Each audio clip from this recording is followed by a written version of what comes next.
Subscribe to our channel and hit the bell icon to never miss a video from us.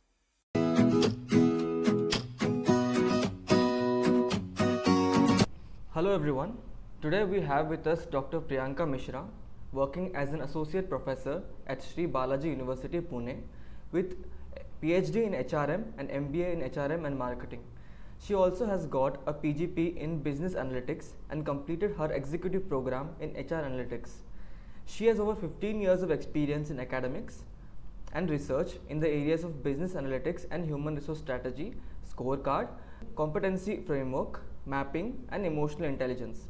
Dr. Priyanka Mishra has authored 2 books on global strategy management and data analysis using SPSS and published 25 research papers to her credit. Thank you so much for being with us here, ma'am. We seek your guidance to learn more about the subject and share your experiences with our viewers.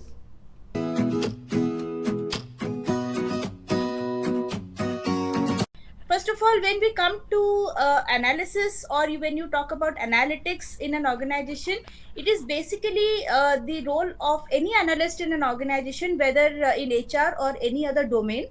The basic role that an analyst play in the organization is to align the functional functions of HR or any other specializations or any other departments to the organizational goals and objectives. So that is what is the main objective or the main work that an analyst do.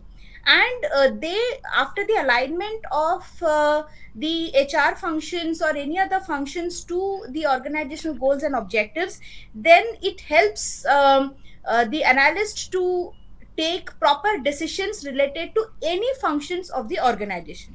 Now, coming to your question, how it helps in recruitment. So let me tell you that in analytics, first and foremost, what we do is that we identify certain metrics. Now, what are metrics? Metrics are nothing but the measuring tools that will help us in taking different kind of decisions in the organization. So the first and foremost thing that an analyst would do is to identify the metrics.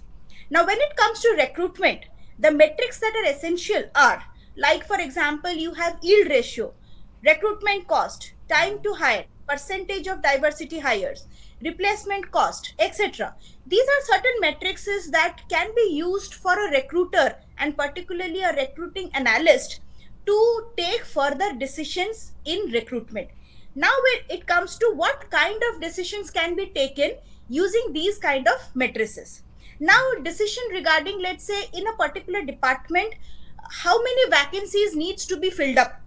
Okay, so if I would know that what is the budget allocated for a particular department in a particular year for recruitment and selection purpose particularly. So based on the budget allocations, if I get, now the budget figure becomes my metrics in this particular case. So if I know the budget, I can understand that utilizing this particular budget, how much or how many manpower can I recruit for a particular department depending upon the positions that I'm looking forward to.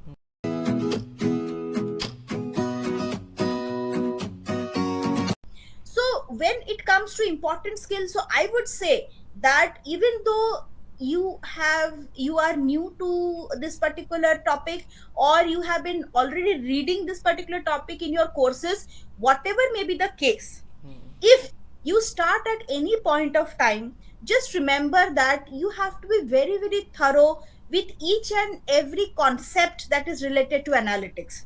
Second thing is that if you are working in an organization already, and if you are trying to implement analytics and you are trying to enter into the analytics field by staying in the organization, so you should be very much aware about what are the HR functions, what kind of outcomes the HR can give to the organization, and those outcomes, how it can be mapped to the business and organization's outcomes.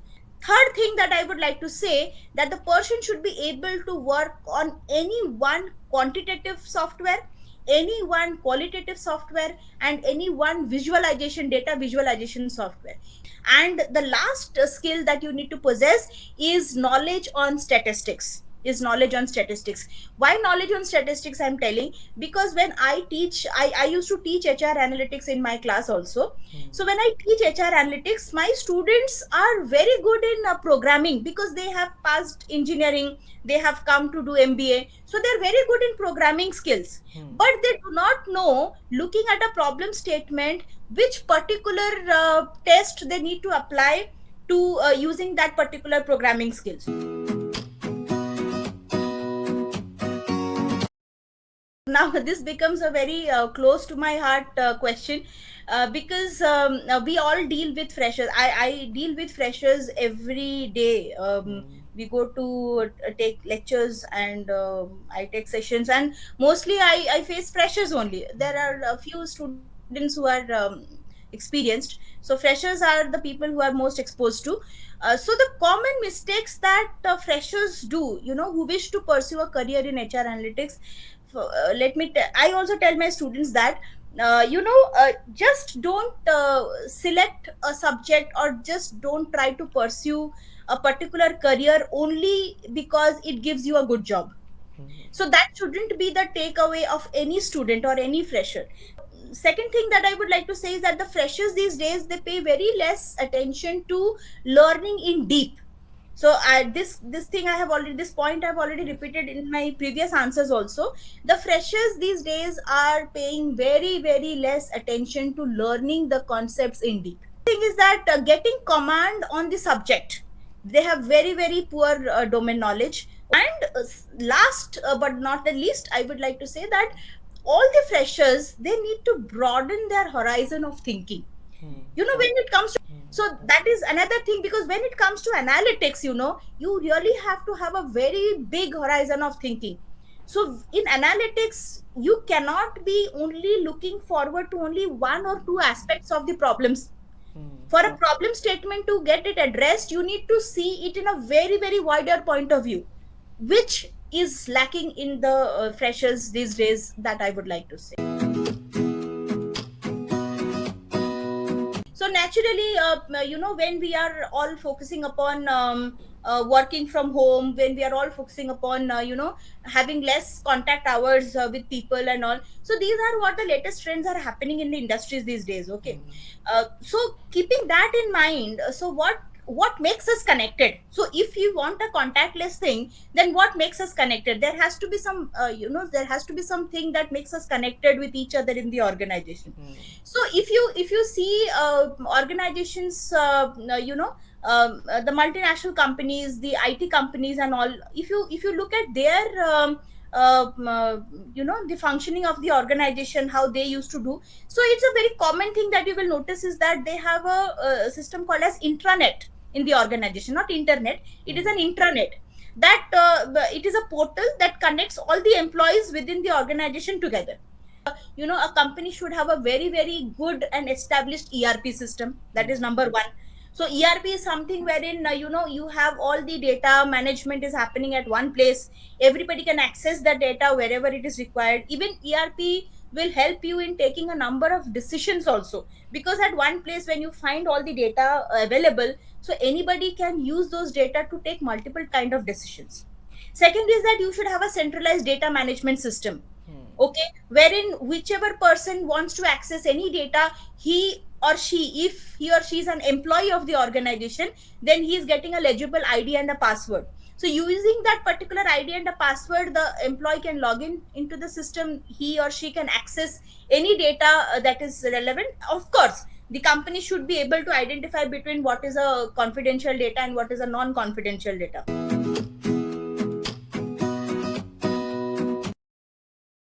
See, if you ask my personal opinion, I would say yes.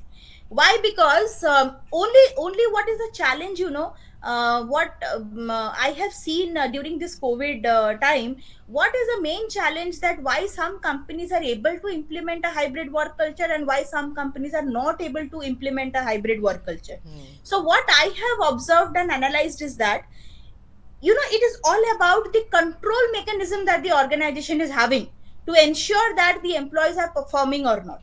Okay, so if the organization is having a very good control mechanism, then wherever the employees work doesn't matter at all. You work from your home, you come to the office, you work from a park, you go to Goa, you work from there, doesn't matter at all. Because if the control mechanism that the organization is having is absolutely strong, then the place doesn't make any problem as far as the results are concerned. Second thing is that, the work culture of the organization, the culture that the organization is following, it should be more output oriented rather than based on attendance. It should be more output oriented. Output oriented means if a task is given to you and that task is supposed to be completed within 48 hours, then do not disturb that person till the 48 hours. Simply ask that person after the 48 hours is over, have you done your job or not? So make the output oriented work culture, not an attendance oriented work culture.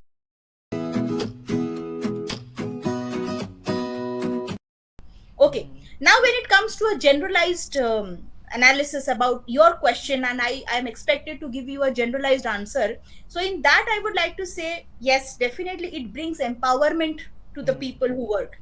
Okay, so empowerment it brings, and secondly, what happens, there is a variety of expertise, ideas and knowledge exchange happens over here. When any organization is confined to only a similar kind of people in the organization, then definitely the ideas, the knowledge, the expertise also becomes limited. So more and more you include people with diversified knowledge, with diversified expertise, with diversified experiences. So definitely they will all add value to the organization. Why not?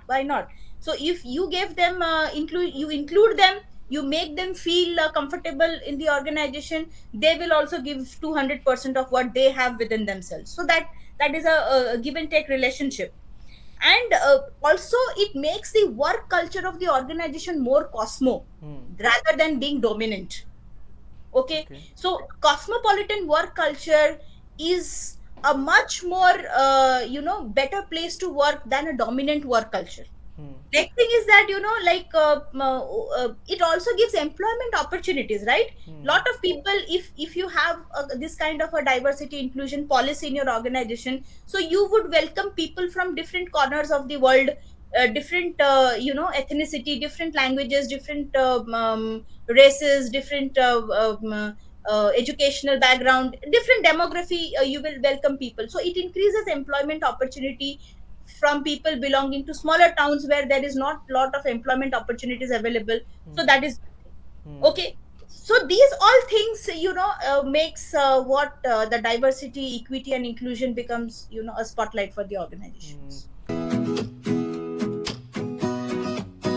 For me, I have read it somewhere, I don't remember where exactly I have read it, but that really attracted me to that particular tagline. Is that what I define success?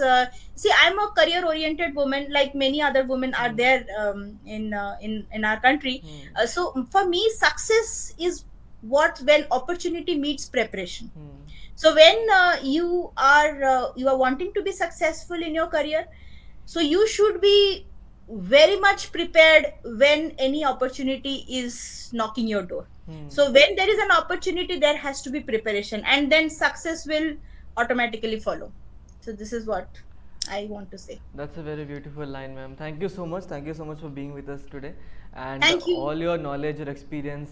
We have recorded this, and I'm sure our viewers will love to watch this and learn from your experience, ma'am. So thank you for. Thank you so much, Tanmay. Thank you so much.